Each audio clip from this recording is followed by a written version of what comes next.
Assalamualaikum warahmatullahi wabarakatuh. Sahabat semua, ada kabar terbaru soal persiapan Haji 2026 yang bikin banyak calon jemaah penasaran. Setelah berbagai evaluasi di musim Haji 2025, kini Kementerian Haji dan Umroh melakukan perombakan besar-besaran. Pertanyaannya, apakah perubahan ini benar-benar bisa membuat biaya haji lebih murah? Atau justru ada tantangan baru yang bisa membuatnya tetap mahal? Sebelum kita bahas lebih dalam, jangan lupa untuk klik tombol subscribe, nyalakan lonceng notifikasinya, dan tulis pendapat Anda di kolom komentar.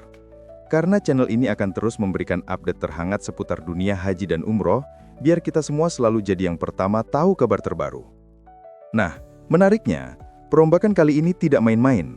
Kuota haji akan dibagi rata per provinsi, sehingga masa antrian yang selama ini berbeda-beda bisa diseimbangkan. Selain itu, jumlah penyedia layanan atau syarikah juga dipangkas drastis. Dari yang sebelumnya ada 8 syarikah, kini hanya tinggal 2 syarikah saja. Harapannya, sistem lebih sederhana, biaya bisa ditekan, dan praktik-praktik nakal bisa dihapuskan. Namun, benarkah biaya haji 2026 bakal lebih murah? Bagaimana dengan angka resminya? Dan apakah calon jemaah bisa benar-benar merasakan dampaknya? Mari kita kupas tuntas di video ini. Jadi, tonton sampai habis ya. Sahabat semua, salah satu terobosan besar yang dilakukan pemerintah dalam persiapan Haji 2026 adalah perombakan sistem kuota dan syarikah. Perubahan ini dianggap sangat penting karena selama ini, masalah haji bukan hanya soal biaya, tetapi juga soal keadilan dan efisiensi pelayanan.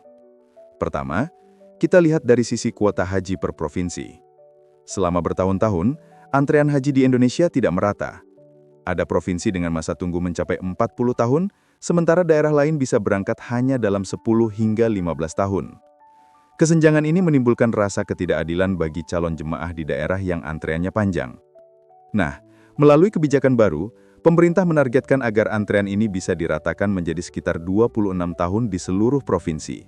Artinya, calon jemaah dari Aceh sampai Papua akan memiliki masa tunggu yang hampir sama, sehingga lebih adil. Kedua, pemerintah juga memangkas jumlah syarikah atau penyedia layanan jemaah di Arab Saudi. Kalau sebelumnya ada 8 syarikah yang menangani jemaah Indonesia, kini jumlahnya disederhanakan menjadi hanya 2 syarikah saja. Dengan jumlah yang lebih sedikit, pengawasan akan jauh lebih mudah, potensi pungli bisa ditekan, dan pelayanan bisa lebih terstandar. Dampak langsungnya terlihat dari biaya syarikah yang diturunkan dari sekitar Rp2.300 menjadi Rp2.100 per jemaah. Meski penurunan Rp200 tampak kecil dibandingkan total biaya haji, langkah ini menunjukkan adanya komitmen nyata untuk mengefisienkan biaya. Lebih dari itu, perombakan ini diharapkan bisa menghapus praktik tidak sehat yang selama ini membebani calon jemaah. Dengan 2 kebijakan utama ini, pemerintah berharap sistem haji menjadi lebih transparan, adil, dan efisien, sekaligus meringankan beban calon jemaah Indonesia. Setelah membahas soal perombakan kuota dan syarikah, muncul pertanyaan besar yang paling ditunggu-tunggu calon jemaah. Apakah biaya haji 2026 sudah resmi ditetapkan? Jawabannya, sampai saat ini, pemerintah memang belum mengumumkan angka resmi BPIH untuk tahun 2026. Kementerian Haji dan Umroh masih melakukan perhitungan yang sangat detail karena komponen biaya haji tidak bisa sembarangan ditetapkan. Ada banyak faktor yang harus diperhitungkan dengan matang, terutama nilai tukar rupiah terhadap dolar Amerika dan rial Arab Saudi yang bisa berubah sewaktu-waktu. Sebagai gambaran, pada tahun 2025 lalu, pemerintah menetapkan BPIH sebesar Rp89,4 juta. Angka ini sebenarnya lebih rendah dibandingkan tahun 2024 yang mencapai Rp93,4 juta. Dari jumlah tersebut, beban biaya tidak sepenuhnya ditanggung calon jemaah. Sekitar 62% atau Rp55,4 juta dibayar langsung oleh jemaah sebagai BPIH atau biaya perjalanan ibadah haji. Sementara itu, 38% sisanya atau sekitar Rp33,9 juta ditutup dengan nilai manfaat, yaitu hasil pengelolaan dana haji yang dikumpulkan selama ini. Untuk tahun 2026, Menteri Agama menyampaikan target bahwa penetapan resmi BPIH akan diumumkan sekitar bulan November. Artinya, calon jemaah masih harus menunggu beberapa waktu lagi untuk mengetahui angka pastinya. Meski ada sinyal biaya bisa lebih murah karena efisiensi sistem, kenyataannya masih ada faktor resiko yang bisa membuat biaya naik, misalnya pelemahan nilai tukar rupiah atau kenaikan harga layanan di Arab Saudi. Karena itu, Pengumuman resmi nanti akan jadi momen krusial bagi calon jemaah haji 2026. Meskipun pemerintah berupaya keras menekan biaya haji 2026 dengan berbagai perombakan sistem, kenyataannya tantangan yang dihadapi tidaklah ringan. Menurunkan biaya haji bukan sekadar soal memangkas anggaran, tapi melibatkan banyak komponen yang saling terkait. Salah satu faktor terbesar adalah fluktuasi nilai tukar rupiah terhadap dolar dan rial. Kita tahu, sebagian besar komponen biaya haji seperti akomodasi, transportasi, konsumsi, hingga layanan syarikah dibayarkan dengan mata uang asing. Jika rupiah melemah, otomatis beban biaya akan ikut naik meskipun efisiensi sudah dilakukan. Di sisi lain, ada juga faktor kenaikan harga layanan di Arab Saudi. Biaya hotel, catering, transportasi bus antar kota, hingga biaya operasional di Mekah dan Madinah cenderung mengalami inflasi setiap tahunnya. Jadi meskipun pemerintah Indonesia sudah bernegosiasi untuk mendapatkan harga terbaik, tetap saja ada kemungkinan kenaikan yang tidak bisa dihindari. Di sisi lain, pemerintah Indonesia tetap berkomitmen menjaga kualitas pelayanan.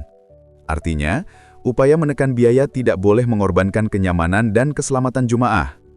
Justru dengan adanya pengurangan jumlah syarikah, diharapkan layanan menjadi lebih standar, lebih transparan, dan mudah diawasi.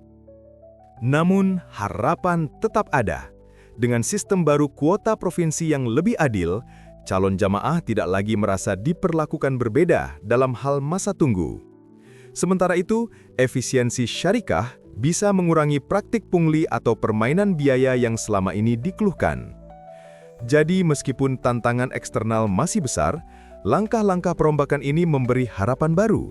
Semoga ke depan, haji bisa lebih terjangkau tanpa mengurangi kualitas, sehingga makin banyak umat Islam di Indonesia yang bisa menunaikan rukun Islam kelima ini dengan tenang dan layak.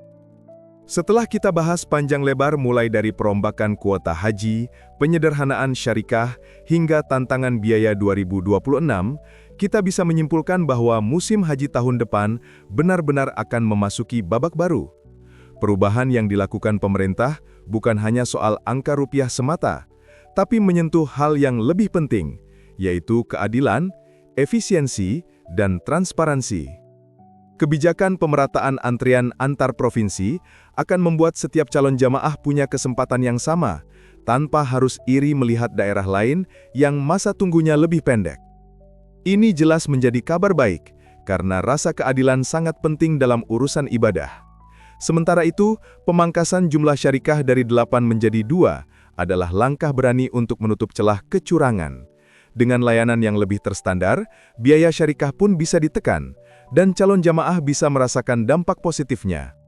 Walau penurunannya baru sekitar Rp200, ini adalah sinyal baik bahwa pemerintah serius mencari solusi. Namun tentu saja perjalanan masih panjang.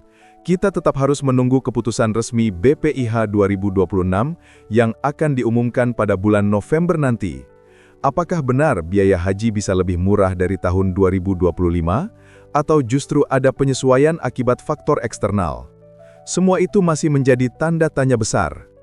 Nah, bagaimana menurut Anda sahabat semua? Apakah langkah-langkah perombakan ini akan benar-benar meringankan biaya haji 2026? Tulis pendapat dan pengalaman Anda di kolom komentar, karena suara Anda sangat penting. Jangan lupa juga untuk subscribe channel ini, aktifkan lonceng notifikasi, dan bagikan video ini agar semakin banyak orang mendapat informasi bermanfaat. Terima kasih sudah menyimak sampai akhir. Wassalamualaikum warahmatullahi wabarakatuh.